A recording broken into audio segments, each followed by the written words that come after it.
며칠 전에 휴대폰 액정 보호용 강화 유리를 교체를 했습니다. 제가 직접 작업하기는 이번이 처음인데 이런 것은 대부분 큰아이에게 부탁을 했습니다. 휴대폰 액정 전면에 보호용 필름을 붙이고 또 강화 유리를 붙이고 이런 일들은 섬세한 작업이라 남자가 하는 것보다는 또 여자가 하는 것이 더 알맞기 때문에 구입하는 것부터 시작해서 전부 큰아이에게 부탁을 다 하게 됩니다. 물건을 싸게 구매하는 것은 제가 전공이긴 하지만 그래도 요즘 젊은 세대를 따라간다는 것은 쉽지가 않습니다.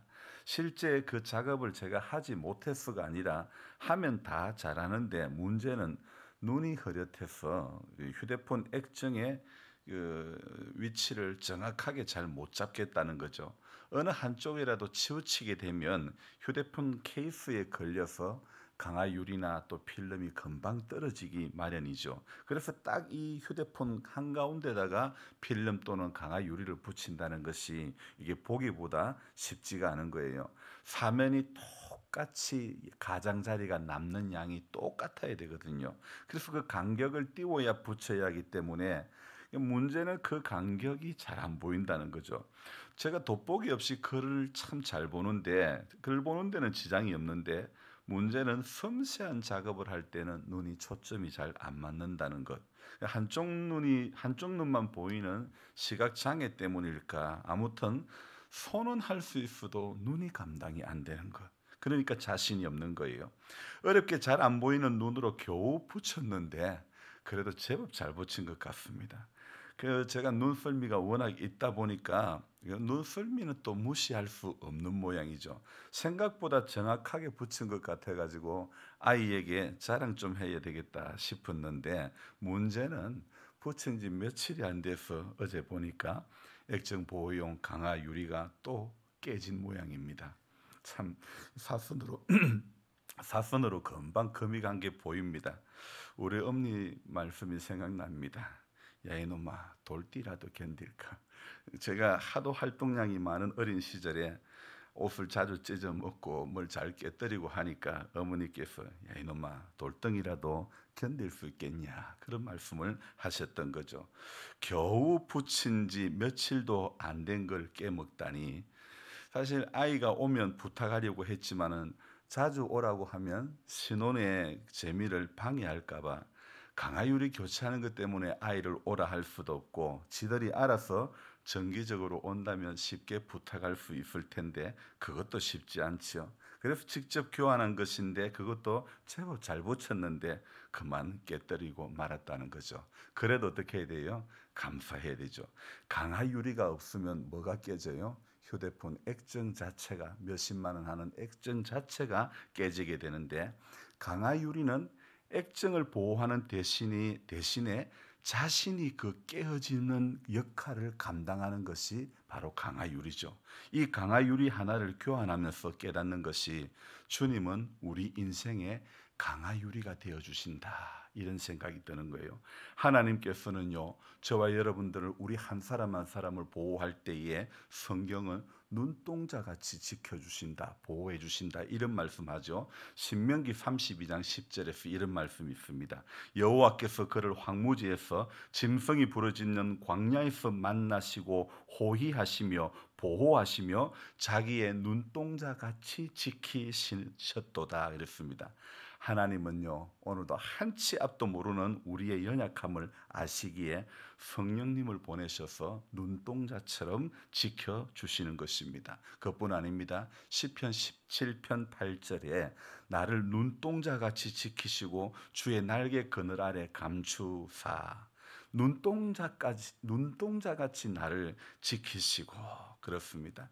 하나님은 저와 여러분들을 지켜주시는데 지켜주심의 그것을 비유를 눈동자같이 한다 이래 말씀하고 있죠. 하나님께서 눈동자처럼 지킨다는 것은 어떤 의미입니까? 그것은요 완전한 보호를 의미하는 것입니다. 여러분 사람에게 있어서 눈동자는요 이거 굉장히 가장 예민하고 가장 섬세한 그런 부분이죠. 엄청난 신비를 간직하고 있는 인체의 기관이 바로 눈동자라는 것입니다. 가령 위험이 닥치면 눈동자를 보호하기 위해서 눈꺼풀이 반사적으로 금방 감기고 말죠. 각종 이물질이 눈에 안 들어오게 하려고 눈썹이 있죠. 또 속눈썹이 있죠. 그것이 보호막이 되어 주시고, 또 작은 먼지라도 들어오게 되면요, 금세 눈물이 나서 먼지를 밀어내는 것입니다. 그래서 현재까지 밝혀진 바로는 사람의 눈에는 자그만치 30만 개의 회로가 있고 1억만 개의 신경세포가 눈에 집중되어 있답니다. 그래서 아무리 작은 것이라도 그 무엇이라도 눈에 들어오려고 하면 이것을 눈동자가 다 감지하고 눈꺼풀에게 지시하여 자동적으로 감기고 보호를 하게끔 딱 세팅이 되어 있는 거예요. 제게는 아주 비싼 고가의 카메라가 있는데요, 중고를 제가 몇 해 전에 300만 원 넘게 주고 샀는데요, 사실 그 카메라가 아무리 부품이 많고 대단한 기능이 있다 하더라도요, 사실 우리 하나님께서 저와 여러분들에게 주신 두 개의 눈에 비하면 아주 저급한 물건에 불과하다는 사실을 오늘 새벽에 깨닫게 되는 겁니다. 하나님께서 저와 여러분들을 보호해 주실 때에 이 수십만 개의 회로를 가지고 1억 개가 넘는 신경세포를 가지고 우리 눈동자를 보호해 주시는 거예요. 그래서 오늘도 꼭두 새벽에 주님께서 내 인생의 강화유리가 되어 주시게 하려고 성부 하나님께서 연약한 인생의 옷을 입게 하신 것이 바로 성육신하신 독생자 예수님이죠. 당신께서 인간의 연약을 입고 오셔서 당신이 십자가에 달리시고 피 흘리심에 그 깨어짐을 당하셨기 때문에 오늘 우리는 눈동자처럼 보호를 받고 있는 줄 믿습니다. 이것을 생각할 때 갑자기 속에서 찡한 느낌이 올라옵니다. 휴대폰 액정과 같이 잘 깨어지기 쉬운 연약한 나를 보호하기 위해서 예수님께서는 더 약함의 옷을 입으셨다는 것, 십자가를 지셨다는 것. 오늘은 성경 읽기 이독을 시작한 지 10일째 되는 날입니다. 편집된 순서로는 창세기, 출애굽기를 읽고 그 다음에 레위기를 읽는 게 맞지만은, 그러나 성경은 이제 순서대로 이 성경을 지금 편집된 순서로 읽는 게 아니고 기록된 순서로 읽으니 민수기를 먼저 읽어야 되는 겁니다. 그리고요, 민수기도 1장부터 읽는 게 아니고 원래 9장 1절부터 14절을 먼저 읽어야 됩니다. 그 이유가 무엇이냐면요, 기록 순서가 그렇다는 것입니다. 그러니까 9장 1절을 우리들이 같이 읽지는 않았지만은요, 그래서 제가 9장 1절을 또 읽어 드리려고 하는데, 사실 이 민수기는요, 민수기를 볼 때 중요한 것은 기록 순서보다도 그 말씀이 왜 주어졌는가의 문제, 1장부터 읽는다고 해서 문제가 되는 것은 아닙니다. 해석의 차이나 심한 오류가 나는 것도 결코 아닙니다. 성경을 보는 관점이라는 것입니다. 그래서 기록된 순서로 지금 성경을 읽고 있는데요, 성경을 보는데 사람들은요, 인물 위주로 보는 사람도 있고 인물 위주로 설교하시는 분도 있고, 또 우리들이 이제 우리 성도님들이 볼 때도 한 사람을 보더라도 저 사람 참 인물 좋다, 키를 위주로 보는 사람도 있고, 또 성격을 위주로, 배경을 위주로, 신앙을 위주로 보는 관점은 다 다른 거예요. 각자의 관점은 다 다릅니다. 그러나 중요한 것은 성경을 보는 것이지, 어느 학자가 성경을 이 순서대로 읽어야 된다, 사실 이런 것은 중요한 문제는 아니라는 것입니다. 그래서 그것보다 우선돼야 될 것은 성경이 손에 들려져야 되고 성경이 우리 눈에 읽혀져야 된다는 것이 중요한 문제라는 것이죠. 자, 이 민수기 9장 1절에 보면요, 이런 말씀이 있습니다. 자, 여러분 찾으신 분들은 보시고, 찾지 않으신 분들은 찾지 않으셔도 됩니다. 제가 읽어드릴게요. 애굽 땅에서 나온 다음 해 첫째 달에 여호와께서 시내 광야에서 모세에게 말씀하여 이르시되, 자, 여러분 봅시다. 애굽 땅에서 나온 다음 해, 그래 1년이 지나고 난 다음 첫째 달에 여호와께서 시내 광야에서 말씀을 하는데, 첫째 달 며칠까지 이야기하고 있습니다. 3절에 보니까 그 정한 기일 곧 이달 14째 날에, 그러니까 애굽에서 나온 지 1년이 지나고 1월 정월 14일 날 유월절을 지키는 그런 이야기들이 여기에 기록이 되어 있는 것이죠. 자, 정한 기일에 유월절을 지키라. 그래서 유월절은요, 이 3절에 의하면 유대인의 근데 지키는데 저녁 무렵부터 지키라고 이야기되어 있죠. 유대인의 하루의 시작은요, 우리처럼 아침부터 하루가 시작되는 것이 아니고 저녁부터 하루가 시작되는 것이죠. 그러니까 14일 해질 때부터 유월절 절기를 지키는 것이죠. 사실 우리 성도님들이 유월절에 대한 설교는 수십 분도 수백 분도 더 말씀을 들었지만은 목사님 유월절이 뭔지는 아직도 아리까리합니다. 그런 분들이 대부분일 겁니다. 제가 쉽게는 말씀드린다고 하지만은요, 사실 우리 성도님들이 아멘 해도 몰라도 아멘하고 알아도 아멘하고 깨달아도 아멘하고 못 깨달아도 아멘하고 여기서는 아멘 다 잘하는데 저기 삶의 자리에 가면 전부 노멘일 때가 많고 우리 신앙의 현실인데요. 그렇게 유월절 애굽에서 그렇게 나오려고 해도 바로가 보내주지 않잖아요. 하나님께서 10가지 재앙을 내리는데 9번의 재앙을 내려도 보내줄 것 같으면서도 안 보내주고 보내줄 것 같으면서도 안 보내주고 그리고 마지막에 장자 죽음의 재앙을 이렇게 내리는데 양을 잡아서 문설주와 임방에 발랐던 유대인의 이스라엘 백성들의 그 집은 그냥 다 장자 죽음을 면제를 받는 거예요. 그러나 이 애굽 사람들에게는 왕으로부터 모든 백성들에게 장자가 다 죽임을 당하는데 양을 잡아 문설주와 임방에 발랐던 이스라엘 백성들의 집에는요 전부 이 죽음을 면했던 거죠. 그래서 그것을 기념하여 지키는 절기가 바로 유월절이라는 것입니다. 쉽게 말하면 우리로 한다면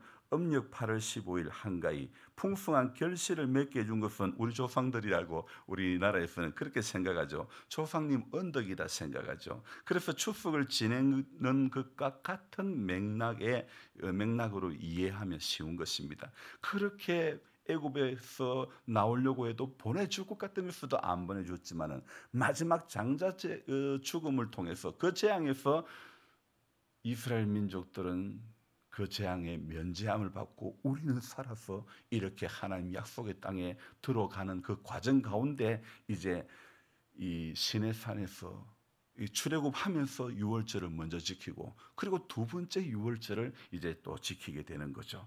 자, 그래서 9장 1절에는 애굽에서 나오니 뒤 그 다음에 첫째 달 14일이 된데 오늘 민수기 1장 1절에는 어떻게 됩니까? 이스라엘 자손이 애굽 땅에서 나온 후 몇째 해? 둘째 해, 둘째 달, 첫째 날. 그러니까 2년 2월 1일이죠. 그러면 민수기 9장의 사건은 1년째 1월 14일. 그러니까 시간적인 텀은 어떻습니까? 1년 15일이 경과된 시점에 민수기 1장 1절이 시작되고 있는 것이죠. 그래서 이 시점에 하나님은 시내산에서 율법을 주시는 거예요. 그리고 오늘 2절과 3절에 공통되는 단어가 무엇입니까? 너희는 이스라엘 자손의 모든 회중 각 남자의 수를 그들의 종족과 조상의 가문에 따라 그 명수대로 계수할지니.